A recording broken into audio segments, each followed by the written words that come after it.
What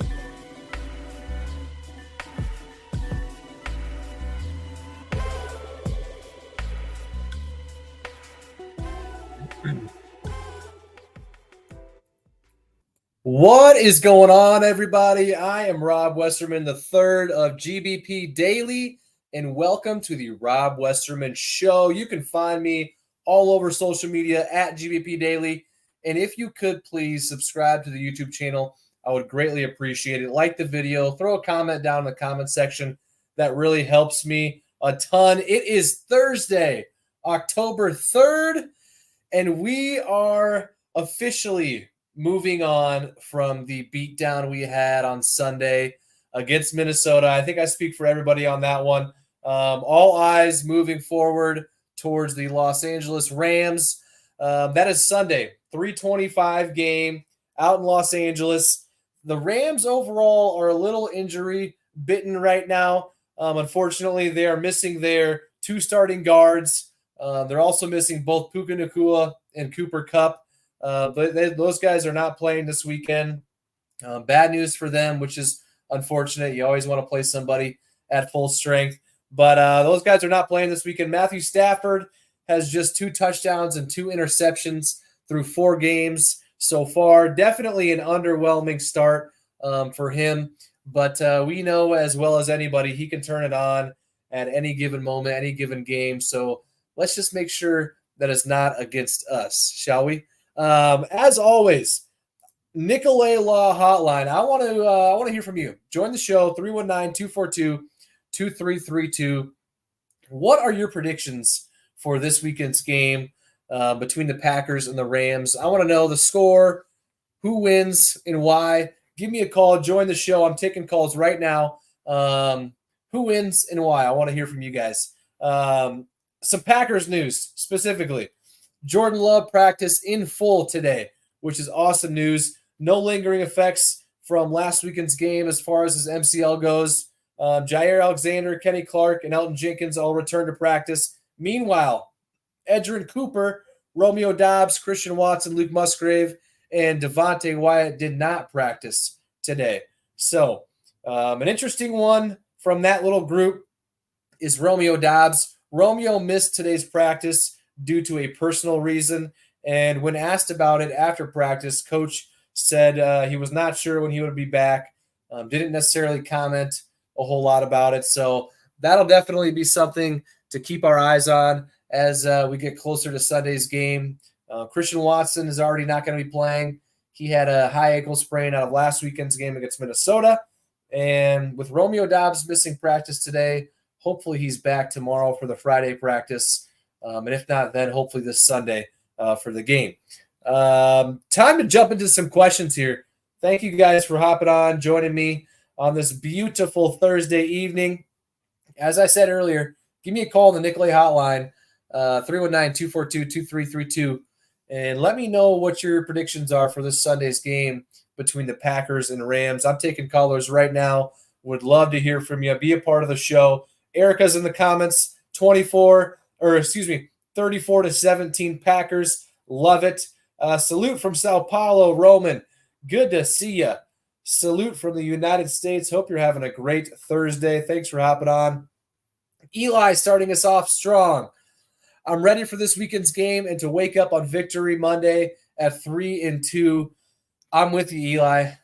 Let's get back on the winning track. The Rams are definitely a team that we should beat. No questions about it. First off, they're just, even if they are fully healthy, they're just not as good of a team as we are from top to bottom. And on top of the fact that they aren't as good as us, they are injury bitten right now, which is unfortunate. Their defense, especially, has not been giving up or has not been performing very well. They're near the bottom of the league as far as rushing goes, so we should be rolling with Josh Jacobs early and often this Sunday. I'm excited for this game. It's got a chance to be a very favorable get-right game for us after last weekend's kind of weird outplay of our games. But no, nonetheless, I am excited for this weekend's game. Well, thank you for calling into the Rob Westerman Show. You are live. What's happening? Where are you calling from, and who's calling? Pennsylvania. Name's Justin. Justin, how we doing? I want to hear what your score prediction is for this weekend's game. What's the score? Who wins? And why do you think that? Okay, so my prediction is 27-13 Green Bay. 27-13 Green Bay. Who has a big game for us? I think Jacobs and pound the rock with the Rams beat up. Teams have been running all over them. I think we get back to that. And then play action. Yep, I absolutely love it. I'm kind of with you with the Josh Jacobs aspect. I think they're going to lean on him early and often. Yeah, their rushing defense over there in Los Angeles isn't the greatest. So, anything else you want to throw out there before we hop off? I am going to say Gary gets 2 sacks and gets back on track. Beat up on the line. It's time. It is time for Rashawn Gary to get after it. I absolutely agree. Justin, thank you for calling in. Have yourself a great Thursday. You too. Go Pack, go. Thank you. Shout out to Justin giving us a call on the Nicolay Law hotline. He had 27, 14 pack. Absolutely love it. So thank you, Justin, for calling in. I appreciate you. Taking calls right now, 319-242-2332. I want to know your predictions for Sunday. Who wins? Why? Who's got a big game? Give me a call right now. I'm taking calls for the show. Look forward to hearing from you. Tristan, heading out to Green Bay next week for my first game ever. You got a quick must-do while we're there. Tristan, if you're there for multiple days, which I would assume you probably are, I would definitely schedule a Lambeau Field tour. They don't do those on game days, so make sure to get online or give them a call. Get that scheduled. Nothing better than walking around Lambeau Field, walking down on the field, just kind of getting all the history, soaking that in, and then, next week, yes. So, yes, you'll be in Green Bay. Sorry, I had a little brain fart there. Get yourself a Lambeau Field tour. And if you're hungry afterwards, head down to Fox Harbor, right on the river there, and grab yourself some fish and a couple drinks, and you'll thank me later. Tristan, thank you for hopping on. I appreciate you. Lettuce, 35-21 Packers. I think the Packers' love will be full swing on offense, but the defense will crumble a little bit. No specific reason why. I just feel like it. I don't think you're alone in that aspect. Our defense, I'm still not sold on them yet. Week 1, got destroyed, gave up a ton of yards, got some turnovers early that we couldn't capitalize on, which ultimately I feel like decided that game. And then last weekend against Minnesota, we got just absolutely dismantled. They went down and it was 14-0 before I could even blink. And then late in the game, when we finally cut that deficit to 28-22, we needed a stop, needed some sort of get the ball back for us type play, and it didn't happen. And they went down the field pretty easily. Justin Jefferson, notably, was wide open on a 30-plus yard play to set him up in field goal range to then pretty much put the game out of reach at 31 points. And anytime you give up more than 30 points, that is not good, especially giving up 28 in the first half. I know they locked it down in the second half, but too little, too late. I'm right there with you. Durant, John Money was back at practice today. Run the ball. X getting another pick, calling it. Durant, I was talking about that earlier. Jair was back at practice today. You love to see it.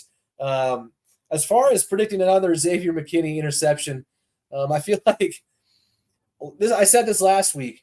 How many games in a row can he get one? I thought we were capped off at 3. He gets one this past weekend, and it kind of is like the Tom Brady thing. You can't bet against him until he shows himself and stops. Every year it seems like you bet against him, you go win a Super Bowl. And every week that I was betting against him that he wasn't going to get a pick finally, it's still been happening. So absolutely love the Xavier McKinney getting another pick prediction. I would love to see that. Thoughts on Jeff Hafley? I heard you say you're not sold on the defense. How about our new defensive coordinator? Everything I've heard all his press conferences. I think overall it's been an improvement for sure. The turnovers speak for themselves. We've got more than we had the entire last year through 19 games, and we've got more than in 4 games. I just think overall, I think he's doing as much as he can. He's putting guys in position to make the play, and it's just the same old story. We're not making that play. So I like Jeff Hafley so far, and it's early, new system, new scheme. I'm all aboard the Jeff Hafley train. I'm just hoping for a little less of those 28 points in the first half type of games like we had last weekend. Thank you, Nick, for hopping on. Hope you have yourself a great Thursday. Erica, what do you think about Davante Adams wanting to be traded? Yeah, this has been a hot topic in yesterday's show, and then spilling over today as well. I don't blame him. Kind of one of those deals where it's like, the grass isn't always greener on the other side. If he would have stayed, I understand that we wouldn't have a lot of the guys that we have. But yeah, he wanted to go to the Raiders and pair up with Derek Carr, who didn't even finish the first season they were together, since he knew that he was getting traded or released. Can't remember which one it was. But yeah, now he's been in an ever swinging door of quarterbacks. Jimmy Garoppolo, Aiden O'Connell, and I forget who they have now. Was it Gardner Minshew? Yeah, not the best scenario for Davante. As long as he doesn't come to a team within the NFC North and or be on the NFC side, I'm fine with it. Be fun to see him go to the Jets and him and Raj tear it back up together. That would not be a fun scenario for anybody in their division or on that side of the conference or on that side of the NFL. But yeah, interesting enough. We've all seen this coming, right? Davante was just sick and tired of being a Raider, and we'll see where he lands if he does indeed get traded. So, Sam, I'll be at the game. What do we think the score is? Expecting more Packers fans and Rams, just like the Coliseum 6 years or so ago. That game that you just brought up brings back not so great memories. Things I remember from that game was Jair getting a pick in the end zone, Aaron Jones fumble, I believe, and then the famous Ty Montgomery taking it out of the end zone towards the end of the game and then fumbling. That one was tough. Hopefully it's a lot different than that game this go around. But I'm going to go with Packers 34, Rams 17. I think we get back on track. The offense has been just super, super close to just clicking on all cylinders. The Rams defense isn't very good. I think they'll probably ride Josh Jacobs early and open up some passing lanes as the game goes on. Sam, Ty Montgomery, yeah. Ty Montgomery did just call it a career not too long ago. So, yeah. Speaking of predictions, I'm taking calls right now, 319-242-2332, the Nicolay Law Hotline. Give me a shout. Be a part of the show, and let me know who wins this weekend. Thank you, Sam, for hopping on. Hope you have a great time at the game Sunday. I hope you're able to witness a win. What else we got?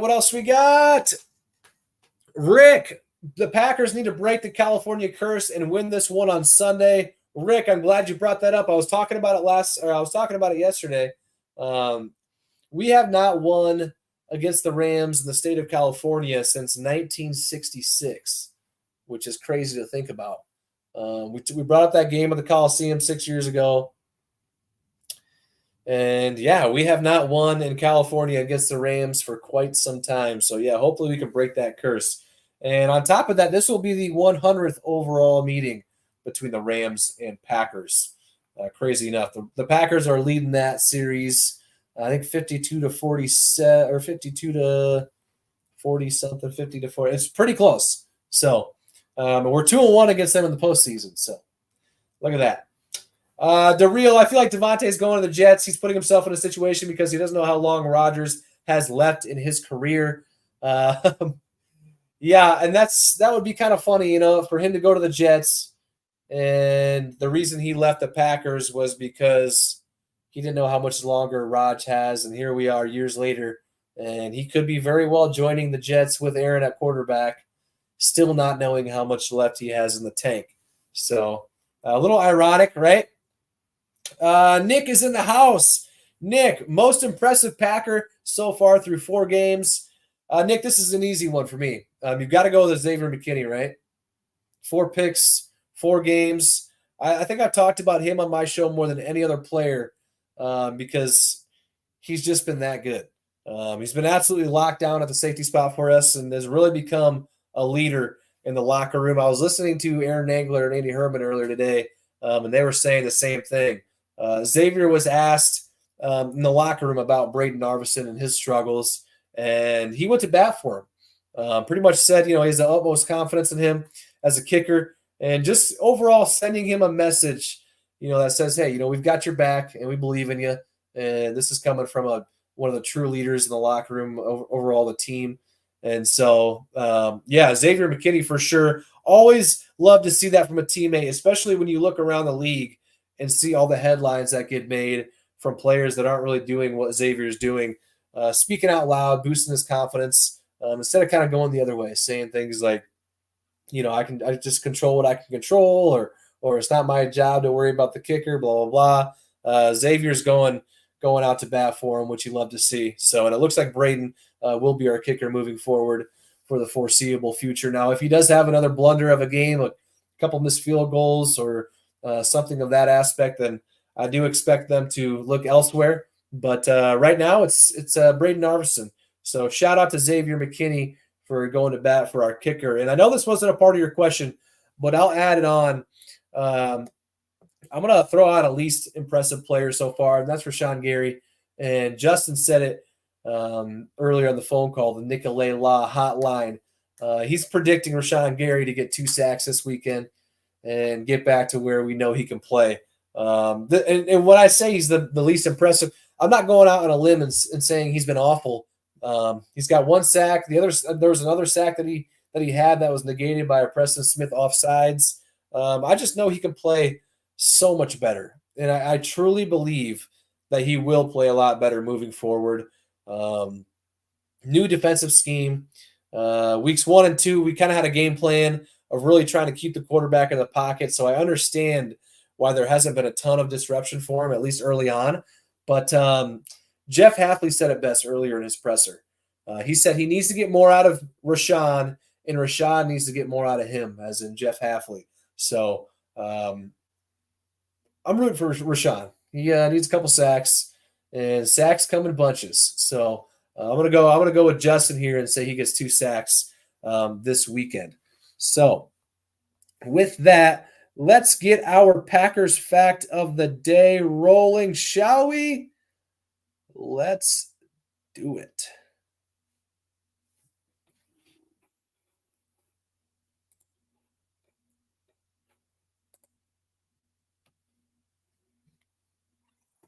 It's time for your Green Bay Packers Fact of the Day. Brought to you by TickPick. TickPick guarantees to have the lowest prices on Packers tickets. If you find cheaper tickets elsewhere, TickPick will give you 110% of your money back. If you want $20 off your next ticket order, use code Packers20 at checkout. That's Packers20. This promo code can only be used in the app, so make sure to download the TickPick app today. All right, your Packers fact of the day. And it's a fun one. It has to do with this weekend's game. Josh Jacobs has 239 rushing yards after contact so far this season, which ranks 5th in the NFL. And our opponent within the LA Rams are 29th in yards after contact allowed to running backs. What does this mean? It means if you have Josh Jacobs in fantasy football, start him. Simple as that. All right, last one before I hop out of here, Erica. I think Rashawn Gary will have a good game, and so will Lucas Van Ness. One more. Packers need to get a solid lead in the first half. Footy. Narveson will not miss this week. I absolutely love all of those. That is going to do it for me today as far as the show goes. And as I always say, the content never stops. I'm always posting anything Packers related all day long. So be sure to be following me at GBP Daily on every social platform. And if you are not already, it would mean a ton if you could subscribe to the YouTube channel at GBP Daily as well. I will be back and at it again tomorrow. So I look forward to seeing you then. And until then, I will catch you guys later. Thank you.